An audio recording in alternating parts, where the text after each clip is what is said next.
Hi guys, welcome back to the channel the coders TV. तो हमारी नई series exception handling में हम लोग पढ़ रहे थे। सबसे पहले हम लोगों ने देखा था कि एक्सेप्शन बेसिकली होती क्या है। उसके बाद हम लोगों ने ये समझा था कि उसको क्यों हैंडल करना चाहिए। ठीक है, तो आई होप तुम लोगों को वो कहानी समझ में आई होगी जिसमें हमने बेसिकली एक स्टोरी समझी थी कि तुम अपने घर से बाहर निकल रहे हो और 1 किलोमीटर दूर चलते ही टायर पंक्चर एक्सेप्शन आ जाती है। अब तुम्हें इस एक्सेप्शन को कैसे हैंडल करना है और हैंडल करने के बाद एक अल्टरनेटिव वे ढूंढ करके तुम्हें अपने फ्रेंड के घर तक पहुंचना है। तो आई होप तुम लोगों को वो चीज़ समझ में आई होगी कि व्हाट इज़ एक्सेप्शन। ठीक है, और इसके बाद हमने ये भी समझा था कि एक्सेप्शन हैंडलिंग बेसिकली पूरी एक कंप्लीट चीज़ होती क्या है, जिसमें हम कोई एक्सेप्शन आती है और उस ऑल्टर जो अनएक्सपेक्टेड थिंग्स हमारे साथ हो जाती हैं कोड में, उसको हमें किस तरीके से हैंडल करना है और उसका अल्टरनेट वे ढूंढना है और पीसफुली प्रोग्राम को अच्छे से टर्मिनेट करवाना है। तो ये था बेसिकली एक्सेप्शन हैंडलिंग के बारे में। आज की वीडियो में हम लोग ये पढ़ने वाले हैं एक्टिवेशन रिकॉर्ड क्या होता है। ठीक है, तो बेसिकली यहाँ पर लिखा क्या गया है, for every thread JVM create a separate stack at the time of thread creation. All method calls performed by that thread will be stored in that stack. Each entry in the stack is called activation record और stack frame. तो अब basically देखो होता क्या है, ये थोड़ी सी चीज़ जो है मल्टी थ्रेडिंग से रिलेटेड है, लेकिन ऐसा कुछ यहाँ पर रॉकेट साइंस वाली मल्टी थ्रेडिंग नहीं पढ़ रहे हैं। ये थोड़ा सा चीज़ जो है एक्सेप्शन हैंडलिंग में पढ़नी चाहिए, इतना सा पार्ट, इसलिए इसमें इसको इंट्रोड्यूस किया गया है। अब हम लोग ये समझ लेते हैं कि बेसिकली एक्टिवेशन रिकॉर्ड या फिर जिसको कह लो स्टैक फ्रेम वो होता क्या है। ठीक है, तो जैसा कि तुम लोग देखो यहाँ पर हम लोग जनरली कोड लिखते हैं। जैसे कि यहाँ पर कोड लिखा गया है कि मेन फंक्शन के अंदर से हमने डू स्टफ फंक्शन को कॉल किया, उसके बाद डू मोर स्टफ को कॉल किया, उसके बाद यहाँ पर हमारा आउटपुट आ गया।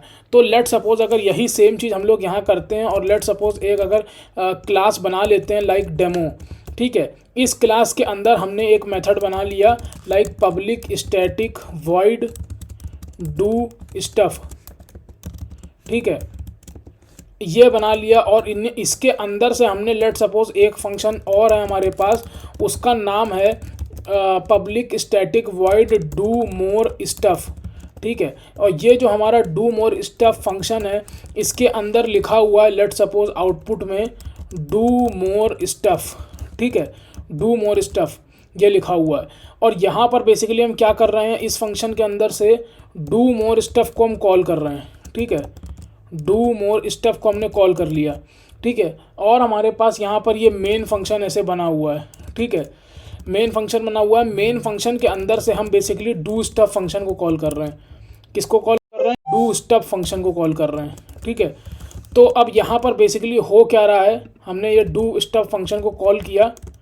तो यहाँ एक सेकंड, यहाँ पर एरर क्यों आ रही पहले देख लेते हैं।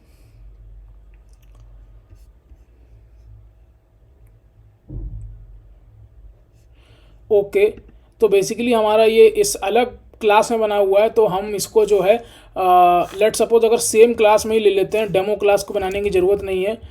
अगर हम लेट सपोज सेम क्लास में अंदर ही अपना ऑपरेशन परफॉर्म कर लें लाइक दिस, तो यहाँ पर क्या है, हमारे पास एक app1 क्लास है, इसके अंदर हमारे पास एक मेन फंक्शन है। ठीक है, मेन फंक्शन के अंदर से हम डू मोर स्टफ फंक्शन को कॉल कर रहे हैं।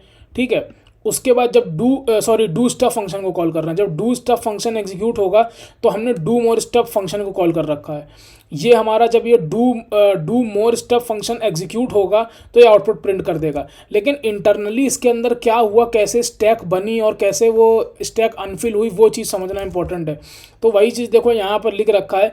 एक बार हम लोग जल्दी से इसको यहाँ पर देख लेते हैं कि किस तरीके से चीज़ें जो हैं वर्क करती हैं। ठीक है, तो यहाँ पर हम लोग क्या समझ रहे हैं, हमारे टॉपिक का बेसिकली नाम क्या है, हम लोग वो लिख लेते हैं। हम लोग ये समझ रहे हैं कि एक्टिवेशन रिकॉर्ड क्या होता है। ठीक है, बेसिकली हम लोग ये समझ रहे हैं एक्टिवेशन रिकॉर्ड कह लो या फिर स्टैक फ्रेम कह लो। ठीक है, एक्टिवेशन रिकॉर्ड कह लो या फिर बेसिकली स्टैक फ्रेम कह लो। तो अब कहने का मतलब क्या है कि लेट सपोज तुम्हारे पास एक प्रोग्राम लिखा हुआ है लाइक पब्लिक क्लास app1 या लेट सपोज app। ठीक है, और यहाँ पर तुम्हारे पास फंक्शन लिखा हुआ है void do more stuff. Void do more stuff, और इसके अंदर लेट सपोज हम प्रिंट भी कर रहे हैं, या छोड़ो, पूरा प्रोग्राम कोड लिखने की ज़रूरत ही नहीं है। देखो बेसिकली हम लोग यहाँ पर बात ये कर रहे हैं, जब भी जावा में कोई भी प्रोग्राम एग्जीक्यूट होता है ना, तो सबसे पहले उसकी एक run time stack memory build होती है मेमोरी के अंदर, रन टाइम स्टैक बिल्ड होती है मेमोरी के अंदर। देखो अब यहाँ पर जब हम लोगों ने अपना कोड चलाया, लेट सपोज ये हमारी पूरी मेमोरी है, ठीक है, लेट सपोज ये हमारी पूरी की पूरी मेमोरी है। लेट सपोज यहाँ पर अगर हम मेमोरी एक बार बना लेते हैं, ठीक है, लेट सपोज यहाँ पर हमारी ये पूरी मेमोरी है, ठीक है, ये इस तरह से।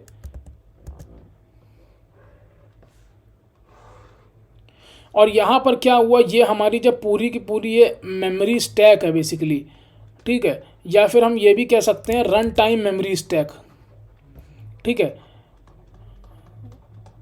Run time memory stack. अब यहाँ पर देखो क्या हुआ, जब हम कोड चलाएंगे सबसे पहले कौन सा फंक्शन एग्जीक्यूट होगा, हमारा मेन, ठीक है। जब हमारा ये मेन फंक्शन एग्जीक्यूट होगा तो इस समय क्या होगा, जो हमारा रन टाइम स्टैक यहाँ पर इनबिल्ट बना हुआ होगा, सबसे पहले वो एम्प्टी होगा यहाँ पर, ठीक है। तो बेसिकली जो हमारी मेमोरी है इसके अंदर हर एक मेथड के लिए स्टैक क्रिएट होती है। तो जब तुमने अभी देखो स्टैक ये एम्प्टी है, ठीक है, ये तुम्हारी इस समय स्टैक क्या है, एम्प्टी स्टैक है, अभी ये तुम्हारी क्या है, एम्प्टी स्टैक है। लेकिन जैसे ही तुमने यहाँ पर मेन फंक्शन को कॉल करा, मतलब तुमने क्या कॉल करा, इसको जेवीएम ने कॉल करा। जब इसको जेवीएम ने कॉल करा, क्योंकि मेन भी तो एक मेथड है ना, इसको भी तो किसी ना किसी ने कॉल किया होगा, तो बेसिकली जेवीएम ने इसको कॉल किया है, ठीक है। तो जब जेवीएम ने इसको कॉल किया होगा तो इसकी भी एंट्री जो है रन टाइम स्टैक में गई होगी, ठीक है। कैसे, जब जेवीएम ने इसको कॉल किया तो इस फेज़ के बाद क्या हुआ होगा, यहाँ पर मेन मेथड का भी एक रन टाइम स्टैक बना होगा, ठीक है, और यहाँ पर उसका नाम लिखा होगा। लेट सपोज यहाँ पर मेन मेथड जो होगा उसकी भी एंट्री हुई होगी और उसका यहाँ पर मेन मेथड का ऐसे नाम लिखा हुआ है रन टाइम स्टैक के अंदर। अब इसके बाद क्या हुआ है, मेन मेथड ने डू मोर स्टफ को कॉल कर लिया, तो इसका मतलब एक और मेथड कॉल हुआ है। और हमें अच्छे से पता है कि जावा में जब भी कोई मेथड कॉल होता है तो उसकी एक मेमोरी, मतलब एक उसका रन टाइम स्टैक क्रिएट होता है मेमोरी के अंदर, ठीक है। तो डू स्टफ मेथड जो था उसकी यहाँ पर रन टाइम स्टैक क्रिएट हो गई।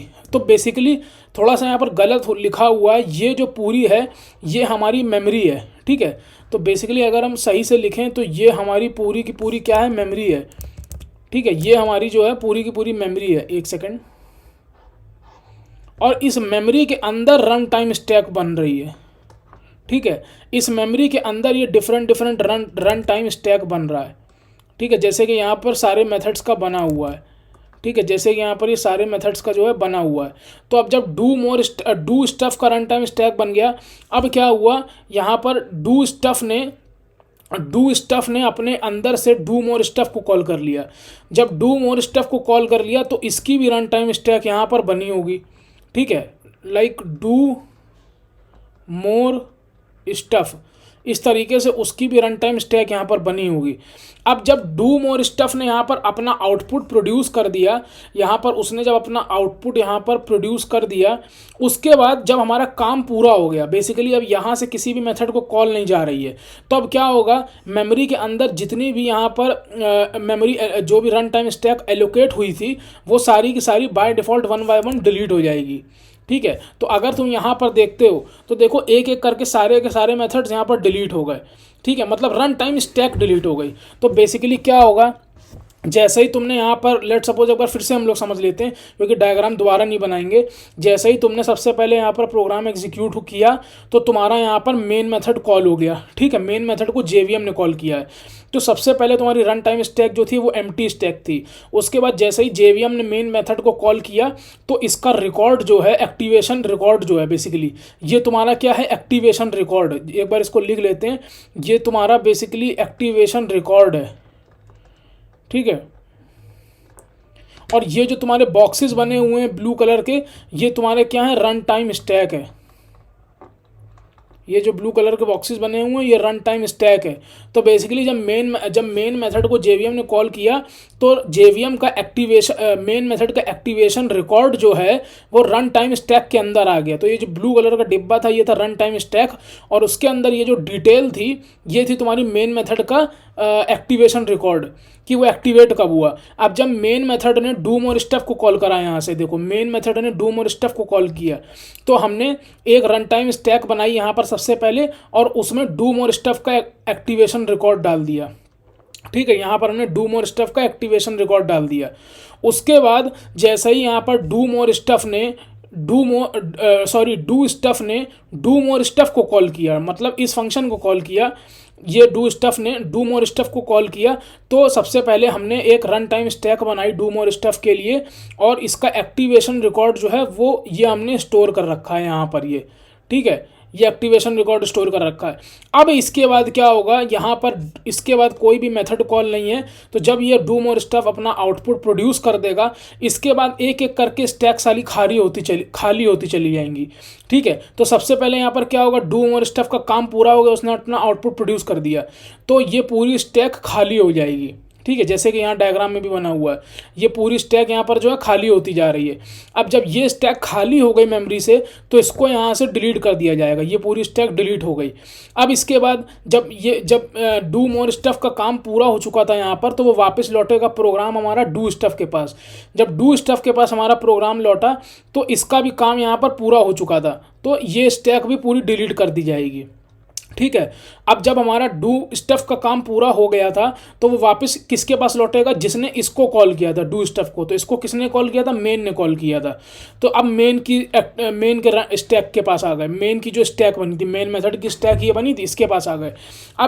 अब मेन मेथड का एक्टिवेशन रिकॉर्ड यहाँ से हटाया जाएगा क्योंकि इसका काम पूरा हो चुका है, ये पूरा एक्टिवेशन रिकॉर्ड हटा दिया गया। उसके बाद ये एम्प्टी स्टैक जो हर बार क्रिएट होती है प्रोग्राम के चलने पर, वो भी पूरी हट जाएगी, और हमारी मेमोरी पूरी क्या हो गई, हमारी मेमोरी जो थी पूरी क्या हो गई, फ्री हो गई। ठीक है, तो ये बेसिकली पूरी कहानी थी एक्टिवेशन रिकॉर्ड के बारे में, जिसमें हमने क्या देखा, after completing every method call JVM removes the corresponding entry from the stack, जैसे कि यहाँ पर ही देखो हो रहा है। ठीक है, जब इसका काम पूरा हो गया तो करस्पॉन्डिंग एंट्री जो थी जेवीएम रिमूव करता जा रहा था। ठीक है, तो यहाँ पर देखो लिखा हुआ है, after completing all method calls JVM destroys the empty stack and terminates the program normally. तो ये बेसिकली एक्टिवेशन रिकॉर्ड था, जिसको हम स्टैक फ्रेम भी बोलते हैं। तो आई होप ये वीडियो तुम लोगों को समझ में आई होगी। नेक्स्ट वीडियो में हम लोग ये समझेंगे, बहुत ही इंपॉर्टेंट चीज़ है ये, डिफ़ॉल्ट एक्सेप्शन हैंडलिंग और डिफ़ॉल्ट एक्सेप्शन हैंडलर के बारे में। तो आई होप तुम लोगों को वीडियो समझ में आई होगी। अगर ये वीडियो समझ में आई है तो प्लीज़ कमेंट सेक्शन में कमेंट करके बताना कि वीडियो कैसी लगी। तुम्हारा एक एक फीडबैक हमारे लिए बहुत इंपॉर्टेंट है। मिलते हैं नेक्स्ट वीडियो में, टिल देन कीप